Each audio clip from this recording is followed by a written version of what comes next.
very timely and significant that agriculture is kicking off our campaign month, I should say. I also was expecting when I arrived here this evening to be greeted by a large trophy. I did plow in the match on Saturday, and Lonnie can attest, I really thought that I took that competition. Evidently I didn't, but I'm still here to say that, Lonnie, you were a pretty good contender.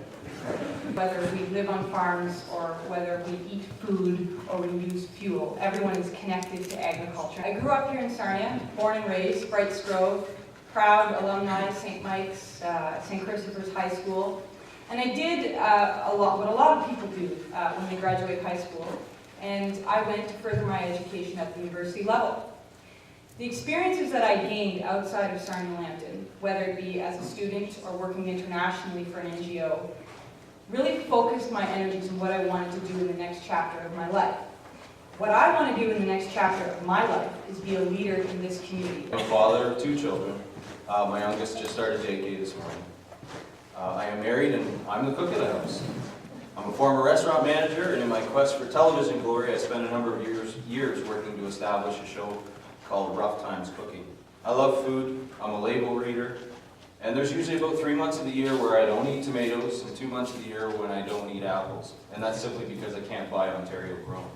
Change Book, the Ontario PC Party Plan, includes a number of policies to help agriculture in Ontario grow. The issues that Ontario PC leader Tim Hudak and I are stressing in Change Book are reaffirming our long-standing commitment to a risk management program, protecting supply management programs for farmers and supply managed commodities, creating a one-window policy for farmers and agribusinesses without red tape to ensure that they can access Government of Ontario farming programs and information through a single point of contact through OMAFRA, the Ministry of Agriculture, Food and Rural Affairs. We will also appoint a minister responsible for reducing the regulatory burden by a minimum of 30%. What is your party's position on the risk management programs in Ontario as recently introduced? And secondly, will your party fight for the federal government share to be included in the program? The Ontario Liberal Party stood shoulder to shoulder with farmers to deliver a program that was written in partnership with the government. Risk management is probably one of the most significant pieces of legislation and support business risk programs in 25 years. And absolutely, the Ontario Liberal Party will hold the federal Conservatives accountable and bring them to the table. And I can say this with absolute confidence. The risk management program is vital to keeping young farmers to come in and to give them the predictability, the stability, and the bankability to do what they do best. So absolutely, the Ontario Liberal Party is your voice for making sure that Harper and the Conservatives come and fund this program 100% because it's a sustainable program that we need to support absolutely. We will extend the risk management program to include cattle, sheep, pork, veal, horticulture, and bees. We think that's of vital importance as well, and something that often gets overlooked, but our biodiversity is dependent on that. So we're firm. We will support that. We've long supported the risk management program. We, in fact, had an opposition day motion back as a year ago in June 2010, which the government of the day, the Liberal government, defeated at that time. But anyway, we were pushing them at that time. We pushed them all along. I know I wrote a letter to the minister myself, Minister Mitchell, to get on board long before she made the announcement finally. And I understand that our critic, Ernie Hardman, for our party, has also been working and writing letters encouraging the federal Minister of Agriculture to move in this direction. So yes, we're on board as well. We'll work with our federal government, whatever stripe. I always believe in working together with people in a cohesive, collegial manner, and we'll work together to make sure that risk management is implemented and brought to fore. Where is the balance between green energy and affordable energy? We're going to call upon private industry to invest in developing green technology. That's all well and good, but our theory is that this is an essential. Electricity is essential. It's not something that should be out there for profit that drives up the cost to all of us producers, to consumers on fixed incomes. So our method of delivery for that would be to go back to delivering it at cost. Remove the profits and remove the exorbitant CEO salaries and private contracts. Yes, well, we're strong supporters of alternative energy. I think in Ontario always has had a mix between nuclear, we've had coal-fired, we've had natural gas, now we have wind and we have solar. And that's always going to be a component there. But what I have argued for and what we've said all along is it has to be sustainable and it has to be affordable.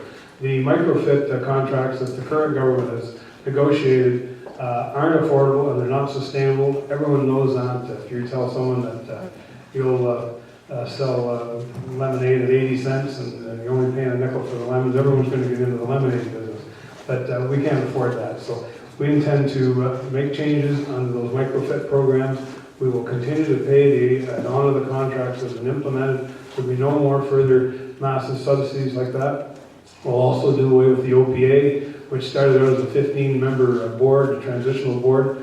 They're now up over 253 people. Salary, I think they spend something like $300 million a year. Those are the places where we can say, put that money back into frontline services. This is a very important conversation to be had. There certainly is a balance between green energy and affordable energy. But we need to be clear on where our energy costs are coming from. And I'm cognizant that in this room, where we are today, there are many farmers that have invested in microfit programs and are looking for a return on their investment, and Ontario Liberals are going to deliver that. The current energy mix as it stands, with wind and solar, account for about 3% of our energy mix. That is about $3 to $4 a year. So what's being perpetuated, that wind and solar are the reasons for the high cost of energy, just simply aren't true. We are making necessary investments in our energy infrastructure after years of neglect. And farmers have and are ready to partner with us on that, because we're talking about infrastructure and we're talking about a surplus capacity of power and keeping the lights on. And green energy and that concept of sustainable energy is the future. And I think we are here in this room and we all know that. Food versus fuel. What is your opinion, the Liberals? I look at the issue as farmers are the producers of all things, not just food or fuel. We're looking at farmers as the well of resources that allow us to have our protein, our starch, our fuel, our food, our ability to have clean water and clean air. So I'll be very honest with you. Am I an expert in agriculture? Can I answer this question maybe to the best of what your expectations are? No. But what I can say is this. As an MPP or someone who is seeking elected office, I will consistently surround myself with people who can advise me in the matters of agriculture who are experts. So as I said in my opening statement, I'm certainly not going to pretend that I have the answer to every single question that you're going to ask. And I want to be honest with the people in this room. And you're the experts. I'm here to listen to your questions, answer to the best of my ability, and get a serious message across, that I'm a serious candidate for serious times. Farmers feed our cities. They work the land, they give us clean air, clean food. They are the engine that drives our economy, the second largest contributor to the industry here in Ontario and Sarnia-Lambton. So I want to focus a few minutes, or I guess seconds really in this case, on what Sarnia-Lambton agriculture is. Sarnia-Lambton agriculture is more than food. It is the well from which we take our resources. I was recently very pleased to be at an announcement of BioAmber. Now that is a tremendous partnership between agriculture and chemistry. How would you help those who have made investment under the Green Energy Act but have not been able to start receiving a return due to non-hookup? I think we could make that time period retroactive. So instead of having an arbitrary cutoff point of 2018, and you hooked up, or you made that investment 2 years ago, rather than see 2 years of a loss on that, I would like to see that personally, and I would go to the table with this, that you shift that time period, add the 2 years on to the end of that 2018 cutoff point. So that's my solution. Yes, well, we've said that we would honor all existing contracts that have been signed with the OPA and the farm community. We're not going to go forward with any more new lucrative type of these microfit programs. There are several different aspects that have to be brought to the fore in order to look at solving this problem. One of them is infrastructure, and we've covered that. We've got to talk about how we're going to increase our infrastructure capabilities so that people can plug into that grid. It is not an option to scrap microfit, kill jobs, and end that private sector investment that's creating 50,000 jobs. The microfit program is an important aspect that farmers have to diversify the revenue stream. So the Ontario Liberal Party is committed to delivering and guaranteeing that every single person that bought into the program, that connected, will be able to finish that connection and get the return on their investment. Because as I said before, when you start a project that's good and driven by the future, you don't destroy it. You fix it. You make it better. And I think everybody can understand that. I believe that the Ontario PC Party has a strong plan to strengthen the agricultural industry. We're reducing red tape and duplication, creating a strong Buy Ontario policy, and committing to an agricultural risk management program with a dedicated fund dedicated to farmers to protect your premium. A strong agricultural sector is an important part of our plan that will allow us to provide relief for Ontario families, protect the services that we rely on, and clean up waste in government. We want to break down regulatory barriers. We know that's impeding growth and the future sustainability. We want to invest in infrastructure. That includes high-speed internet. You know, we got to recognize that you're all business owners as well as stewards of the land. You're welders, you're accountants, you're everything that it takes to put into this. And we want to clear up as much of that red tape as possible to make your job easier so that you can grow.